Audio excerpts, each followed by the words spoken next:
So in this video we're going to be looking at the Crack & Feels 3D print again, looking at one of the test files I did and showing how I went from this to this.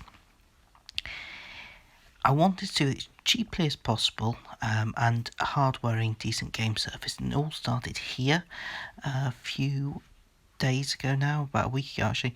I was lucky enough to manage to get to the beach. It wasn't too crowded, it was lovely weather, and the kids have been dying for it for a long time.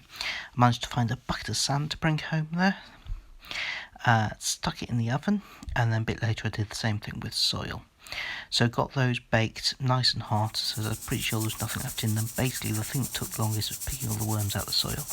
The soil was just straight from my garden, and I sieved it. This created a lot of dust. It also smelled oddly like Tuesday nights in Wrexham used to when they did the malt for the brewery, but that's a different story. Again, sand being sieved. This was just to get out any of the larger bits of shells or small rocks or anything, and again the same with the soil. I wanted something fairly fine. It's quite a coarse grain, about 1 millimetre square grid on the sieve, so it wasn't going to sort of start to break apart the soil or anything. It's still quite lumpy. I've used sand plenty of times in baiting, but this time I mixed it with some grout. I got the idea from Luke's APS, and I was amazed at all the different colour grouts available. Fortunately, to make my life easier, B&Q only had grey, brown and ivory, so I got those, and I mixed them 2 parts sand or soil to 1 part grout. Then I got some bases, sprinkled the mixes onto them, and this is just kind of an experiment to see how they work on bases, but mostly I want to build up a sort of colour library, so I've got an idea of what's going on. So doing the same proportions with each one, and I come up with this chart here. So I've got just soil, just sand, and then the just grouts to see how they work. The just grouts just come off straight on your fingers, but there's your browns with the soil and the sand.